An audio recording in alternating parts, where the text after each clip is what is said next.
Hai viewers, welcome back to my YouTube channel. Kali ini aku Desi balik dengan episode terbaru nih, namanya LAWE, Yaps, Law Education. Aku mengangkat satu isu penting yang sedang trending. Bener kok banyak asap ya? Duh, kok gak bisa? Yaps, topik kita kali ini adalah polusi udara Jakarta. Apa sih edukasi hukum yang kita bisa ambil dari persoalan atau permasalahan ini? Yuk simak selengkapnya, jangan lupa like, comment, share, dan subscribe karena dukungan kalian sangat berharga. Negara menjamin pemanfaatan sumber daya alam akan memberikan manfaat yang sebesar-besarnya bagi kesejahteraan dan mutu hidup rakyat, baik generasi masa kini maupun generasi masa depan. Menjamin hak warga negara atas lingkungan hidup yang baik dan sehat. Negara mencegah dilakukannya kegiatan pemanfaatan sumber daya alam yang menimbulkan pencemaran dan atau kerusakan lingkungan hidup. Inilah yang dimaksud asas tanggung jawab negara yang termuat di dalam pasal 2 huruf A Undang-Undang Nomor 32 Tahun 2009 tentang Perlindungan dan Pengelolaan Lingkungan Hidup yang telah diubah di dalam Perpu Nomor 2 Tahun 2022 tentang Cipta Kerja. Mengenai legal standing untuk mengajukan gugatan atau hak gugat di dalam Undang-Undang Nomor 32 Tahun 2009 atau UU PPLH ini ada 3 hak gugat. Yang pertama, hak gugat organisasi lingkungan hidup, yang kedua hak gugat masyarakat, dan yang ketiga hak gugat pemerintah. Di dalam surat keputusan Ketua Mahkamah Agung nomor 36 KMA/SK/2/2013 tentang pedoman pemberlakuan penanganan perkara lingkungan hidup dijelaskan secara lebih rinci mengenai hak gugat tersebut yang berupa hak gugat organisasi, class action, dan citizen lawsuit. Adapun mengenai gugatan pencemaran udara atau polusi udara Jakarta ini yang dilakukan oleh koalisi ibu kota yang mewakili warga negara itu berupa citizen lawsuit. Untuk selanjutnya simak video ini sampai akhir ya. Jadi gugatan polusi udara ini itu sudah melalui beberapa tingkatan. Untuk tingkat pertama yaitu pembahasannya seperti ini.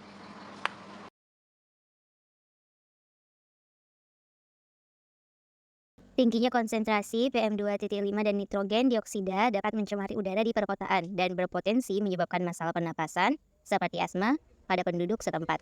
Untuk dampak polusi terhadap lingkungan, selain itu jika polusi udara mencapai hutan, seperti karbon monoksida dari pembakaran lahan dapat merusak vegetasi dan mengancam kelangsungan hidup satwa liar yang tinggal di dalam hutan. Sementara dampak polusi terhadap kesehatan manusia, ya polusi udara dapat menyebabkan penyakit pernapasan yang kronis seperti bronkitis dan asma. Selain itu, partikel-partikel polutan yang terhirup dapat masuk ke dalam tubuh manusia dan dapat mencemari sistem kekebalan tubuh, meningkatkan risiko terkena penyakit kardiovaskular dan bahkan dapat menyebabkan kanker paru-paru. Dampak jangka panjang polusi udara. Yang pertama, dampak jangka panjang polusi udara terhadap perubahan iklim global. Misalnya, gelombang panas melanda berbagai wilayah dunia dan menyebabkan kebakaran hutan yang lebih sering terjadi dan lebih sulit dikendalikan. Kedua, dampak jangka panjang polusi udara terhadap lingkungan laut yang dilihat dari kerusakan terumbu karang. Misalnya, terumbu karang besar di Australia mengalami pemutihan massal karena suhu air laut yang tinggi akibat emisi gas rumah kaca. Untuk yang ketiga, polusi udara juga dapat menyebabkan dampak jangka panjang terhadap kesehatan manusia nih. Misalnya di kota-kota dengan tingkat polusi udara tinggi seperti Beijing, China, yaitu kasus kanker paru-paru yang sangat tinggi. 4. Paparan terus-menerus terhadap polusi udara. Misalnya anak-anak yang tinggal di daerah perkotaan yang penuh dengan polusi udara sering mengalami serangan asma yang lebih sering dan parah. 5. Polusi udara juga dapat mempengaruhi sistem kardiovaskular. Nah, misalnya penelitian telah menunjukkan bahwa perokok pasif yang sering terpapar asap kendaraan memiliki risiko yang lebih tinggi untuk mengalami penyakit jantung daripada non-perokok yang jarang terpapar polusi udara. Setelah melalui tingkat pertama ini, koalisi ibu kota itu menang sih melawan pemerintah. Tapi ternyata pemerintah mengajukan banding lagi nih, dan akhirnya koalisi ibu kota masih menang dengan amar putusan yang seperti ini.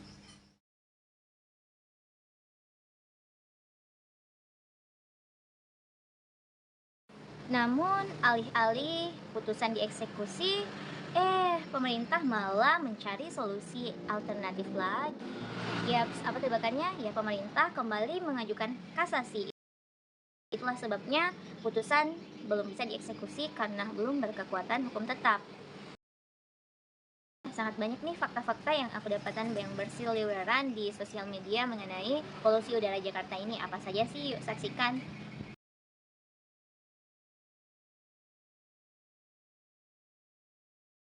Nah, pertanyaannya apakah pemerintah masih ingin mencari alternatif solusi ataukah menunggu kembali koalisi ibu kota ini menang di kasasi? Yuk kita lihat nanti perkembangan kasusnya. Tapi kalau butuh solusi alternatif, ada sih beberapa penawaran yang ingin aku berikan. Dan ternyata Jakarta juga sudah menerapkan beberapa aturan dan kebijakan mengenai polusi udara sebelumnya. Simak dengan baik ya. Dalam peraturan ini tuh, standar kualitas udara ditetapkan untuk memastikan bahwa udara di Jakarta tidak mencemari kesehatan masyarakat.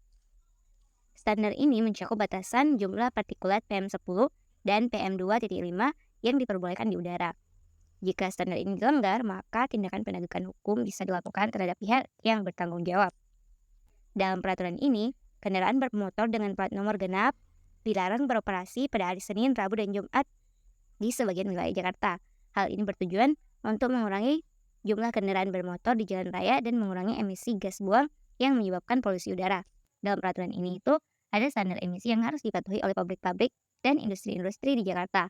Mereka harus memasang peralatan pengendali emisi seperti filter udara atau scrubber untuk memastikan bahwa tingkat emisi polutan dari industri tersebut tetap dalam batas yang diperbolehkan. Nah, jika peraturan ini dilanggar, maka pemerintah dapat memberikan sanksi berupa Lantas denda bagaimana atau sih penutupan solusi sementara untuk hingga peran masalah pemerintah maupun pengendalian peran polusinya individu yang sedang diselesaikan. mengalami polusi di Jakarta sana?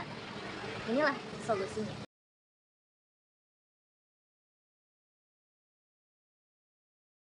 Misalnya dengan menerapkan kebijakan ganjil genap dan pemerintah mengawasi kepatuhan terhadap kebijakannya tersebut.